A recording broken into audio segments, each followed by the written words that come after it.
The crystal champagne flute shattered against Italian marble, silencing the room of Manhattan's elite. All eyes turned to Eliza Montgomery, the invisible wife of tech billionaire James Montgomery, as she stood trembling in a dress that outshone every diamond in the room. "For 7 years, I've been a ghost in my own marriage," she announced, her voice steady despite the tears threatening to fall. "Tonight, that ends.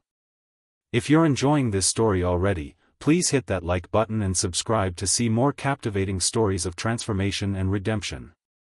Your support means everything to this channel." James Montgomery had everything money could buy, except time for his wife.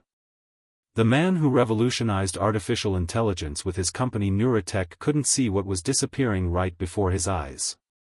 Their love story had begun simply enough. Eliza Chen was a brilliant architectural student when she met James at a university innovation fair. He wasn't a billionaire then, just an ambitious graduate student with wild ideas about neural networks and machine learning. They fell in love over late-night conversations about changing the world, their dreams intertwining like vines reaching toward the same sun. "You're the foundation that keeps me grounded," he told her on their wedding day, his eyes sincere and full of promise. "No matter how high I build, I'll never forget where I started." But promises, like memories, fade when not regularly revisited. As Neurotech exploded from startup to tech giant, James disappeared into his work. Board meetings replaced dinner dates. International flights replaced weekend getaways. The sprawling penthouse he bought them felt more like a museum than a home, beautiful, cold, and empty.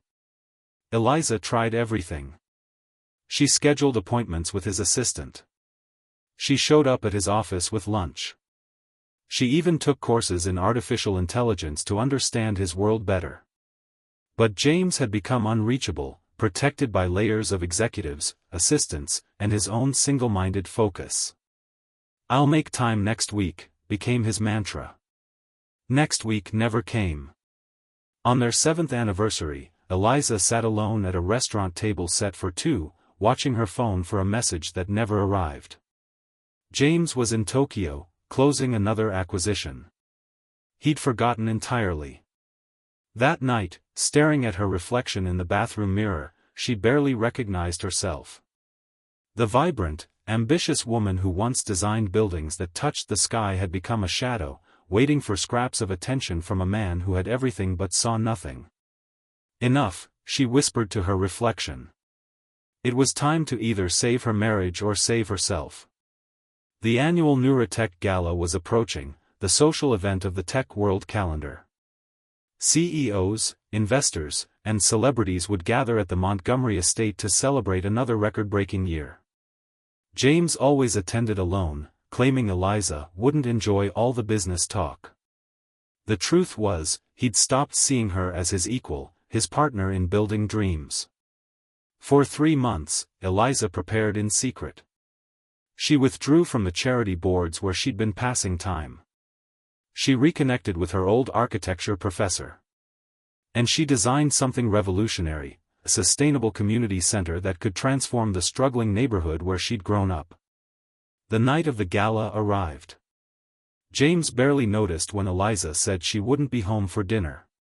He assumed she was meeting friends, he didn't ask which ones. He didn't know she no longer had close friends. Maintaining relationships requires presence, and she'd been absent too, living in the shadow of his neglect. The gala was in full swing when she arrived. Conversations about market shares and venture capital flowed as freely as the champagne. James stood at the center of an admiring circle, explaining his vision for Neurotech's next decade. Eliza moved through the crowd unrecognized in her crimson gown, her hair styled differently than the dutiful wife James occasionally remembered to introduce at smaller functions.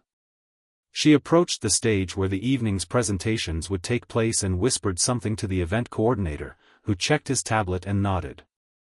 When James finished his speech about Neurotech's latest breakthrough, the coordinator announced an unexpected addition to the program.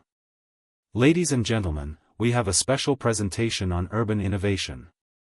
James frowned, checking his watch. This wasn't on the agenda he'd approved. The lights dimmed, and Eliza walked onto the stage. A murmur rippled through the crowd. James froze, champagne halfway to his lips. "Good evening," she said, her voice clear and confident. "Most of you don't know me. I'm Eliza Montgomery." The room fell silent as recognition dawned. The invisible wife had materialized. "Tonight, I'm not here as Mrs. Montgomery. I'm here as Eliza Chen, architect and urban designer." Behind her, screens displayed a revolutionary community center, beautiful, sustainable, and unlike anything the architecture world had seen in years. "This project will transform the East Side neighborhood, providing education, healthcare, and opportunity to thousands of families." Her presentation was flawless, passionate, and brilliant. The audience was captivated. James couldn't take his eyes off her. When had she become this confident stranger? Where had his quiet, supportive wife gone? The truth hit him like a physical blow: she had always been this woman. He just hadn't been looking. When she finished, the room erupted in applause. Investors immediately approached her, cards extended, interested in backing her vision. James pushed through the crowd, reaching for her arm. "Eliza, what is this?" he asked, his voice low. She met his gaze steadily. "This is me, James. The woman you married. The woman you stopped seeing."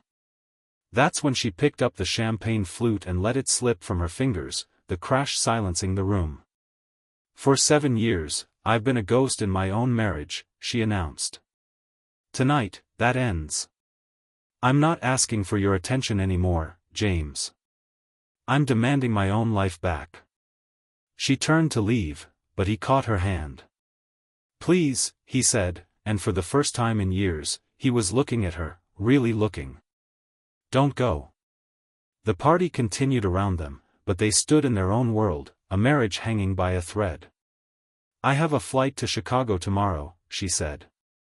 "I'm presenting my design to the East Side Community Board." "Cancel it," he said automatically. She pulled her hand away. "That's exactly the problem, James. You think your work matters and mine doesn't." "No, that's not," he stopped, realizing she was right. "I'm sorry. When do we leave for Chicago?" She raised an eyebrow. "We? If you'll let me, I'd like to see your work. I'd like to see you." It wasn't enough, not nearly enough to repair years of neglect. But it was a beginning. The next morning, James canceled his meetings, something he'd never done for her before. On the flight to Chicago, he asked about her design, really listening to her answers. In the taxi from the airport, he confessed how empty his success felt without her to share it. "I built an empire but lost my home," he said quietly. The community board meeting was a success.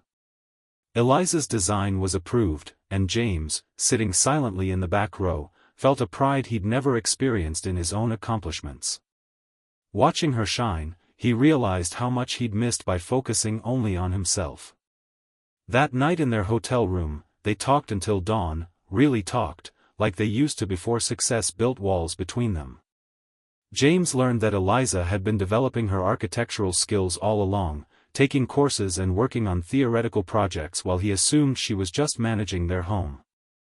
"I need to know if there's still something worth saving," she said as morning light filtered through the curtains. James didn't have an easy answer. "I don't know," he admitted. "But I want to find out." The road back was longer and harder than either expected. James had to learn to make space in his life for someone else's dreams.